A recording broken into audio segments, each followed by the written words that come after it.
Well, it's Friday, August the 23rd, and this is what I just took out of the oven. I'll get up real close so you can see. Had a little left over on the filling, so I put it in these three little dishes here. So what we're looking at is Martha Stewart's pear pie, custard pear pie.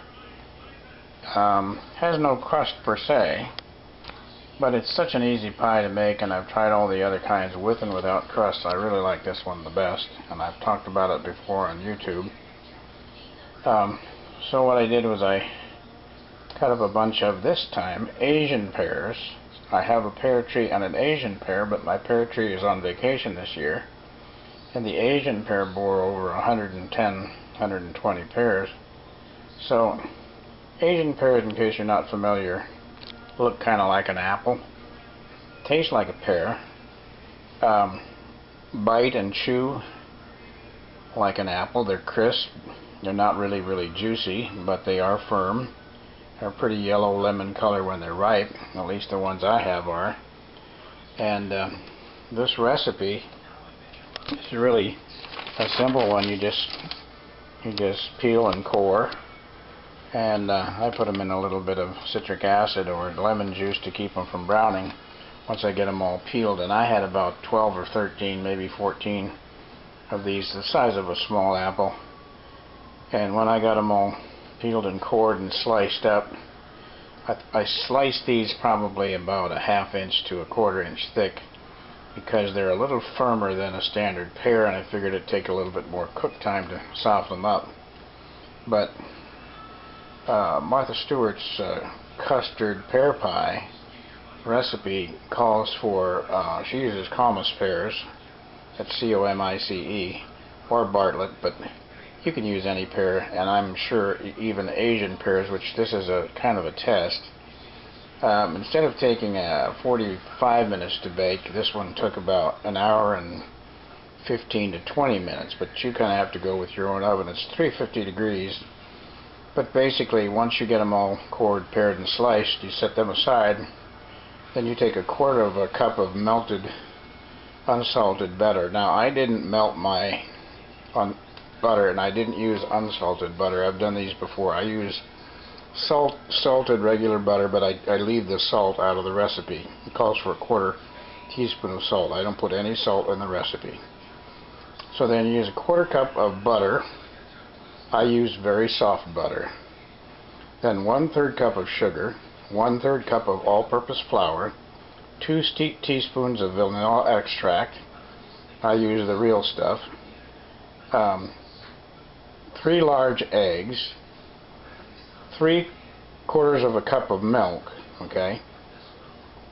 And that, you throw everything that I just mentioned, all the things except the pears that's in the recipe, into a blender.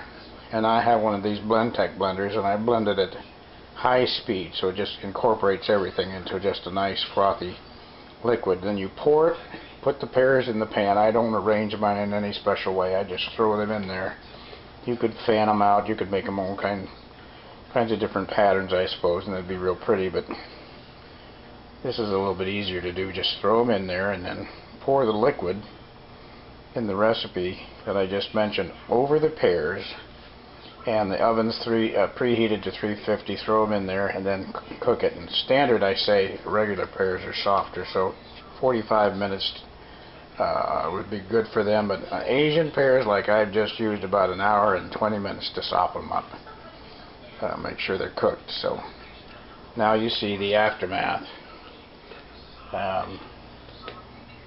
And they kind of settle down after you've taken them out of the oven. They kind of come out like a nice and poofy, you know, with a fair amount of air as they're cooking. So there you go. And this is a really great recipe because, like I say, there's no rust. It's a crust rather. There's no messing with crust, and you just pour it over and let it bake. And this you can serve hot, you can serve it cold, you can serve it warm, and it's great by itself. It's even good for breakfast, and it's even good with ice cream. So or even a little bit of cream, or even Cool Whip. It depends on what you like or what you want. But hey, it's a great recipe. And the other modification I made, I kind of like to tinge my vanilla in recipes where it may have a tendency to be a little bit more bland or plain. And this comes probably from my Caribbean childhood. I add a quarter of a teaspoon of almond flavoring. Almond with vanilla has a nice blend to it, and it oftentimes enhances it. So that's the only other thing I do that's different. But there you go.